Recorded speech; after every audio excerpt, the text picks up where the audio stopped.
Mandela, tout sur le Congo, en un clair. Le président Tshisekedi avait, en tant que chef de l'État, annulé les élections législatives. Le président Tshisekedi, en tant que membre de l'UDPS, en tant que président de l'UDPS aussi, avait lancé un signal par cette décision, par cette position à l'UDPS.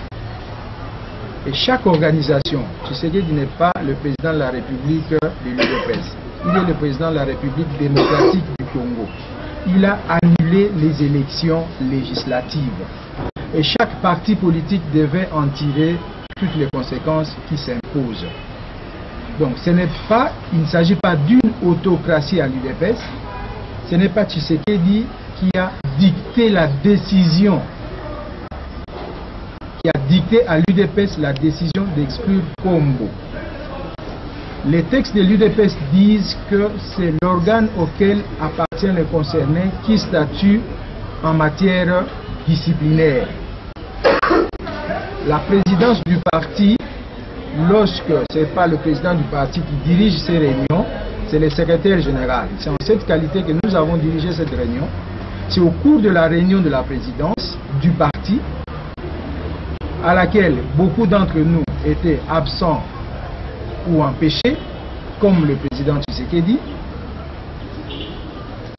Et nous ne voyons pas par quel mécanisme ce dernier a donné des injonctions ou a dicté au parti de prendre une position quelconque par rapport à sa décision en tant que chef de l'État d'annuler les élections législatives.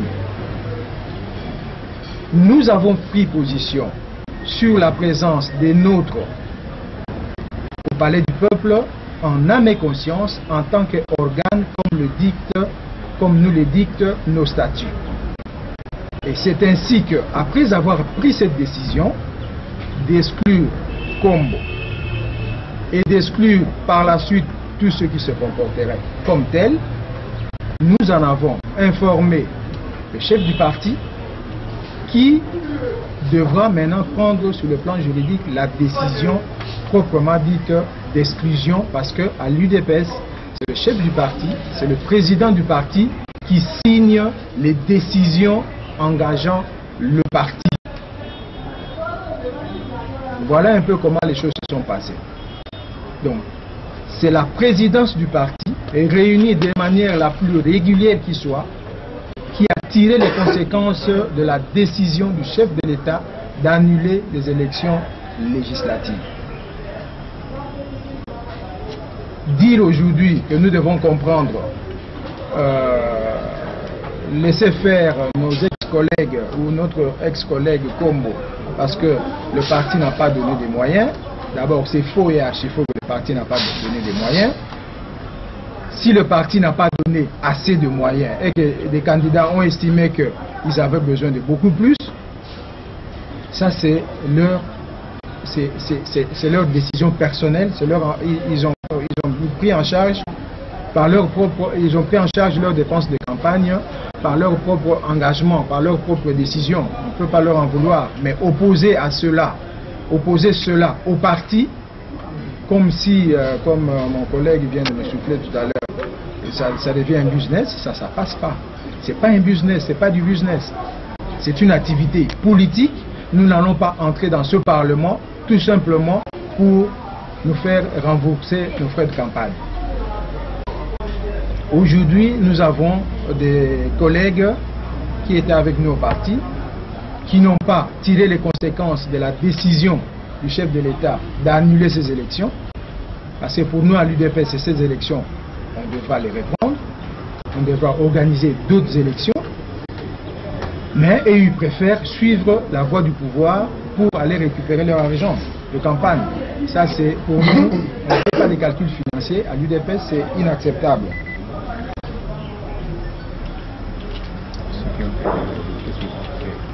Si eux au moins ils veulent récupérer l'argent, ça c'est matériel. Et ceux qui sont sous terre aujourd'hui, qui ont perdu la vie, qui ont perdu qui sont victimes d'une manière ou d'une autre, parce que le combat de l'UDPS ne date pas des dernières élections, le combat de l'UDPS date de 30 ans, on n'en sortirait pas depuis longtemps, on aurait déjà fermé la maison. Donc nous pensons que tout ce que nous faisons pour faire avancer notre lutte, ça fait partie des sacrifices consentis volontairement pour que l'UDPS, la démocratie et l'état de droit soient installés un jour dans notre pays. Et il n'est pas question de réfléchir en termes d'argent. Sinon, en ce moment-là, l'UDPS va perdre toute son essence, l'UDPS va perdre, voire son âme, si elle décide aujourd'hui de courir derrière l'argent. Les réunions qu'ils tiennent, on n'est pas au courant, je ne sais pas s'il y a des collègues qui sont informés. Au niveau de la présidence, on n'est pas du tout au courant de ces réunions. Et ça ne présente aussi aucun intérêt pour nous. Nous restons logiques. Je pense que vous convenez avec nous que cette décision de ne pas voir les membres de l'UDPS siéger à ce Parlement découle d'une logique élémentaire, les élections étant annulées et ce Parlement n'existe pas pour nous. Voilà. Ne sont que bénéficiaires des suffrages exprimés par notre peuple qui a cru. Il y a 3 catégories de membres présentés à ces élections. Regroupement, les partis constatent vous êtes membre de ce parti, bénéficiaire des suffrages du peuple qui a cru au parti et à son président. Vous décidez d'aller siéger dans un forum qui est illégitime, dans un forum constitué par des gens nommés. Qu'est-ce que vous commettez comme acte? Vous commettez un acte d'indiscipline caractérisé par rapport à votre parti. Qu'est-ce que vous commettez? Vous commettez en fait quoi? Une rupture par rapport à son idéologie, par rapport à sa ligne, par rapport au combat qu'il mène pour des valeurs que vous connaissez. Il est tout à fait normal que dès lors que vous êtes en rupture avec votre parti, que vous vous montrez indiscipliné, le parti puisse en tirer toutes les conséquences et comme vous connaissez la tradition dans notre parti, vous vous excluez vous-même. Certains gens viennent de vous dire que ce n'est pas le président qui a pris la décision d'exclure ces indisciplinés. En fait, c'est l'organe auquel il appartient qui a constaté que de par leur situation de rupture avec le parti, leur indiscipline caractérisée, ils ne peuvent plus parler au nom du parti. Ils tirent en fait sur toutes les valeurs pour lesquelles le parti se bat. Alors, pour vous dire que ces hommes-là, soi-disant élus, parce qu'ils vont côtoyer des gens qui sont plus nommés, qui sont plus nommés qu'élus, sont aujourd'hui en situation de rupture avec le parti. Et pour nous, la décision est irrévocable. Ils ne sont plus membres du parti dès lors qu'ils vont dans un forum que nous ne reconnaissons pas, le président ayant annulé les élections législatives. Les élections présidentielles et législatives s'étaient écoulées. Et comment pensez-vous faire? On annule législatives et présidentielles. Ça, c'est la première question. Deuxièmement, Kabila se considère président également élu. Tshisekedi se considère président légitimement élu. On va où? Quelle est la politique de l'UDPS maintenant? Je ne pense pas changer de politique. L'UDPS c'est le deuxième parti politique en termes de force. Non, légalement, c'est ce qu'a dit la CENI. Non, moi je prends des choses officiellement. Non, moi je parle officiellement. Bon, nous avons des informations officieuses que tous nous connaissons. Voilà, je parle officiellement. C'est là qu'il faut privilégier les officiels. Voilà, l'opposition au sein du Parlement. Quand l'UDPS se retire avec plus de 42 députés. Jusqu'à là, on sait que Timothée Kombo est le seul à être exclu. Mais je suis conforté dans ma position de cet autre courant. Quand vous parlez d'exclusion, on dit les membres, on parle de membres pluriels. M. le secrétaire vient de le confirmer. Êtes-vous au courant au sein de l'UDPS qu'il y aurait à part Timothée Kombo d'autres élus UDPS qui veulent prendre part ou qui prennent déjà part à l'Assemblée nationale, sans parler qu'ils ont tous eu leur frais d'installation. C'est assez paradoxal, ne pas accepter de siéger mais aller prendre l'argent. l'UDPS reste logique à elle-même. Changer de politique, nous défendons la vérité, nous défendons une certaine logique. Les résultats de ces élections, le monde entier le dit, sauf le PPRD. C'est le monde entier, c'est pas l'UDPS, c'est pas une affaire propre à l'UDPS. Que ces élections ne reflètent ni la justice, ni la vérité. C'est le monde entier, tous les témoins, tous les participants, les acteurs comme les observateurs, tout le monde, sauf le PPRD, qui pense que ça s'est bien passé. Sauf le PPRD qui pense que ça s'est bien passé. Et tout le monde sait que, et nous restons logiques. Et pourquoi changer de vérité, de politique, alors que nous sommes logiques à nous-mêmes, nous nous battons pour un état de droit, pour que la justice règne dans ce pays, et nous allons nous frotter avec des fraudeurs et des tricheurs au palais du peuple. Il n'en est pas question. Les élections ont été couplées, c'est vrai, mais vous conviendrez avec moi, avec l'UDPS et son président, que les résultats, le décomptage des voix à la présidentielle détenues par l'UDPS et l'ensemble, je dis bien l'ensemble des observateurs, sont plus crédibles que les législatifs. Selon les tendances qui étaient observées au moment du dépouillement. Et que l'avance prise, ils sont allés même jusqu'à affirmer que l'avance prise par le candidat numéro 11 n'était plus rattrapable. Donc ne mélangeons pas les choses. Ce qui s'est passé à la présidentielle au moment du décomptage, les éléments en notre possession, les éléments en possession des témoins et des observateurs nous confortent dans notre position que c'est Étienne Tshisekedi qui a été élu.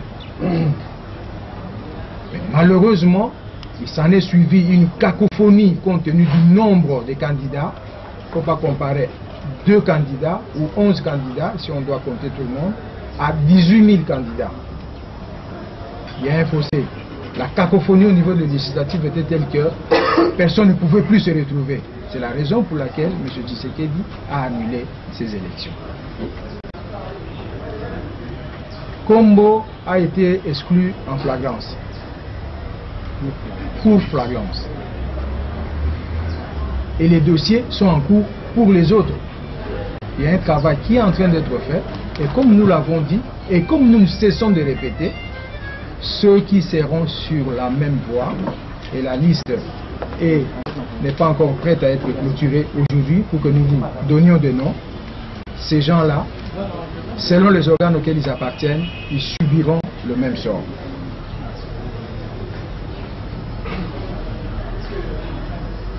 Vous êtes des journalistes. Il paraît que les journalistes sont aussi à la fois des enquêteurs. Faites des investigations. L'UDPS est en train de faire le travail pour savoir, avec preuve à l'appui, avec des éléments irréfutables, qui a fait les formalités, qui ne les a pas fait, qui siège au Parlement et qui ne siège pas. Parce que nous savons aussi qu'au moment de la validation des mandats, il y en a qui n'ont jamais été au Parlement, qui ne se sont jamais pointés, mais qui vont figurer, ils ne sont jamais passés, madame, je sais de quoi je parle. Il y en a qui sont même à l'étranger, mais on le pointe présent au palais du peuple. Nous savons ce que nous faisons. Nous menons des enquêtes et nous vous demandons de faire la même chose au niveau de la presse. Vous êtes de la presse, mais je voudrais quand même qu'on vous rappelle par rapport aux missions qui ont observé ces élections. Vous avez tous suivi en son temps le rapport ou le message de l'Église catholique qui a aligné la mission la plus importante, plus de 30 000 observateurs. La Cinco dit ceci, je lis seulement un paragraphe. Aujourd'hui, il ressort du rapport final de la mission d'observation électorale de la Cinco et des témoignages recueillis de divers diocèses et d'autres sources que le processus électoral s'est déroulé à beaucoup d'endroits dans un climat chaotique. Je passe au dernier paragraphe. Ce n'est pas tout. Ce qui se passe présentement au niveau de la compilation, C'est souligné. c'est une honte pour notre pays. Je termine là. Et je ne sais pas si vous, peut-être que vous êtes là, en tant que Congolais, vous pouvez accepter que la mission d'observation des catholiques qui fait un tel rapport et que nous, UDPS, qui luttons qui avons lutté depuis le départ, rappelez-vous, depuis le mois de juillet 2011, pour la transparence du processus. Et est-ce que nous pouvons aujourd'hui, en tant qu'UDPS, Nous avons perdu beaucoup de membres. d'aller dans une soirée où Ngoï Moulounda et ses amis se sont amusés à recruter des gens. Je reviens à cette histoire de M. Kombo Kissi. Nous vous répétons que M. Kombo Kissi a été membre de l'organe que nous appelons présidence du parti. C'est l'organe de décision et c'est l'exécutif national. Dans notre règlement intérieur, à l'article 69, il est dit ceci. Le pouvoir disciplinaire est exercé à chaque échelon par l'organe dont le membre incriminé fait partie. À cet effet, il est créé une commission de discipline au sein de chaque organe. Point. Je ne sais pas. Nous vous avons dit ici que c'est l'organe présidence du parti qui s'est réuni et qui a pris la décision d'exclure M. Kombo. C'est conforme à nos textes. Donc, M. Kombo peut continuer à crier comme il le veut, qu'il n'est pas exclu du parti. La plupart d'entre vous peuvent se rappeler, il n'est pas le premier. Rappelez-vous, certains fondateurs du parti qui ont été exclus du parti. Ils déclaraient à qui voulait bien les entendre, que ceux qui peuvent le chasser de l'UDPS ne sont pas encore nés. Rappelez-vous, si vous avez la bonne mémoire. Donc ce n'est pas la première fois. Ceux qui étaient exclus en 2006, ceux que nous vivons aujourd'hui, on l'a vécu en 2006. Quand l'UDPS avait dit non à la mascarade électorale, qu'on ne va pas y participer, il y en a au sein du parti qui ont préféré aller battre campagne. Et ils ont été exclus du parti. Ce n'est pas cela qui a fait que l'UDPS puisse.